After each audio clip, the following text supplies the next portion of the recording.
definitely got four wheels there.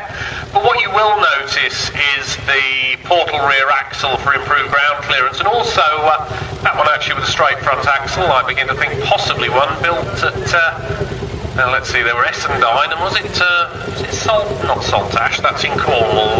Peter will hit me if I get that bit wrong. Totton, was it, in Southampton, I think they built these. Certainly they were a tractor which originally came across as part of the Lend-Lease scheme during World War II. But subsequently built in this country as both Essendine near Stamford and I believe it was Totton, but I do seem to be corrected on that one. And following on, one of what I suspect will be quite a number of the little grey Fergies, the TE's Tractor England, that stood for Harry Ferguson's baby, and we do sometimes forget quite what a revolution that was in agriculture. Although there'd been tractors beforehand, this really was a revolutionary little tractor. That particular one, the four-cylinder diesel with standard zone diesel engine fitted. And talking of diesel engines, we move to the Field Marshals. The first being the 1951 Series 3 belonging to Craig Hollowell. Also from the Hollowell fleet, the 1947 Series 2. And then Mr. Blazen's Series 2 as well. Now you may notice, if you're really sharp-eyed, that there is a difference twixt the 2s and the 3s. Well, there are several actually, but one of the differences twixt the 2s and the 3s is that for the Series 3 they had changed the direction of rotation of the engine. And that gave a somewhat smoother ride, although it has been pointed out before that there are only 7 moving parts in those tractors, and one of those is in fact the driver, as that single-cylinder diesel engine does tend to vibrate somewhat. Fulton diesel major now, one of the E1A series, this particular one fitted with what I suspect is probably a big Boughton winch, typical of the type of thing used for timber stump pulling, that type of thing. Of course, we do have tractors for all purposes. The yellow Massey Ferguson 135, for example, I'm guessing either the highway or the industrial, possibly the industrial version of that tractor. Highway tractors designed for the name suggests, working on the highway. Some of the smaller council units have used them quite extensively. And the industrial tractors, again, as the name suggests, are anything that's making towards agricultural. Now, following on is the industrial K900, a big prairie tractor. This, just compare that to the British built tractors of the same era, designed very much for those prairies where you could on occasion plough a furrow for a mile without having to turn. This particular one, incidentally, the trailed implements not fitted with a 3-point linkage. This followed by the County Ford. Now, County Commercial Cars Limited, actually converters of Ford products. This is the 1972 1004 of 100 horsepower. Belongs to Roger Barwick. Also converted a number of Ford road-going vehicles, incidentally, Ford Transits, Thames Traders and the like, to four-wheel drive. Again, giving improved grip for ploughing heavy soils. You'll notice a fair old degree of weight needed to keep those front wheels down on the ground, though. And now, a pair of tractors. Or should I say crawler tractors? Have to be careful not to say Caterpillar, because of course that's one particular make. But in this particular case, the Field Marshal crawler, which worked most of its life in the vicinity of Corby. Dates from 1940, belongs to Mr. Holland, and as I say, spent most of his working life near Corby, as in fact one of the smallest pieces of plant in the ironstone business. This one used on the ground restoration, followed on by his orange track Marshall of 1955. Again, Marshall by this stage had decided on slightly different branding for the tracked vehicles. Very popular, incidentally, on the fens amongst other places. Another of our Field Marshals, and if you ever get the opportunity, unfortunately we can't do the demonstration here, but it is an interesting demonstration to watch, one of these being started using the percussive start, which is effectively a blank 12-bore cartridge to kick it over. But then Alan Pollard with the Fortin E27N major petrol TVO powered tractor vaporising oil. When the Fortin standards, the farmers were saying they were a little bit on the small side, this was the answer.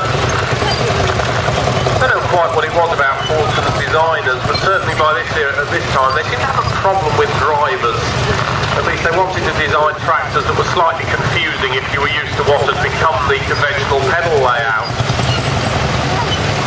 Now, when Harry Ferguson started working with the Standard Motor Company, they didn't actually have their own petrol engine available in sufficient numbers, so the first engine that was fitted was a Continental. It already got the layout for what we now know as the Little Grey Fergie, of course, including that revolutionary three-point linkage. That allows the bite, if you like, from the plough or the effort from the plough to be transmitted to the hind wheels, whereas with a trailed implement that had been used beforehand, basically you relied purely and simply on the weight of the tractor itself to give you the grip. And just going past the commentary point now, we do have one of those, I believe that's one of the Continental engine tractors, with the heat shield for the TVO working. Basically TVO, a bit like a fraction similar to paraffin that you use to run your tractor, rather like you might do red diesel nowadays. Most unusual little Oliver. Lovely little crawler tractor there, and first time I think in the arena this weekend, the Cleatrack HG, Oliver Cleatrack from 1950. Very narrow little crawler tractor is followed by one of the last of the Ford Dexters, the Ford 2000, the last to carry the Dexter brand, and the last in an evolution, which actually started again with Harry Ferguson because he'd been working with the Ford company for quite a while. Unfortunately, with as too often happens, it was a relationship which fell apart so that only the lawyers made any money. However, it did give rise to the Massey Ferguson brand as well when the Massey Harris company got involved, and the Massey 135 you'll see just passing the commentary box, complete with its Vicon Vary spreader for pelletized or chemical type fertilizer.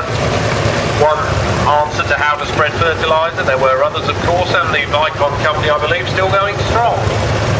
I mentioned that the E27N Major was a bit interesting to drive. That's because the pedals are actually a bit vice versa as to how you might expect to find them if you're used to driving a car, so that you brake with your left foot and declutch with your right. And in common with many of these other tractors, fitted with slewing brakes for ploughing. Now, if you're ploughing, you might want a lot of power, and you'll certainly put all the power on the ground with this 1969 Massey Ferguson, the Mark II four-wheel drive, passing the commentary point, as you would indeed with this other County 2004, this one without the cab fitted, although you'll see fitted with mountings for the roll bar or safety cab. One of our earlier tractors, the International 1020, this particular one from the working area, complete with seed drill. I always do think that the tractor hasn't got any right to be quite that quiet with the very short exhaust fitted, and then David Hill with I've never seen as many tractors in one place. Standard model ends. Now, very quickly, the 1937 Farmall F12 from the McCormick Deere & Company of the United States. Another rare tractor, not that rare in the States, but certainly unusual here. And again, you'll note fitted with that adjustable track.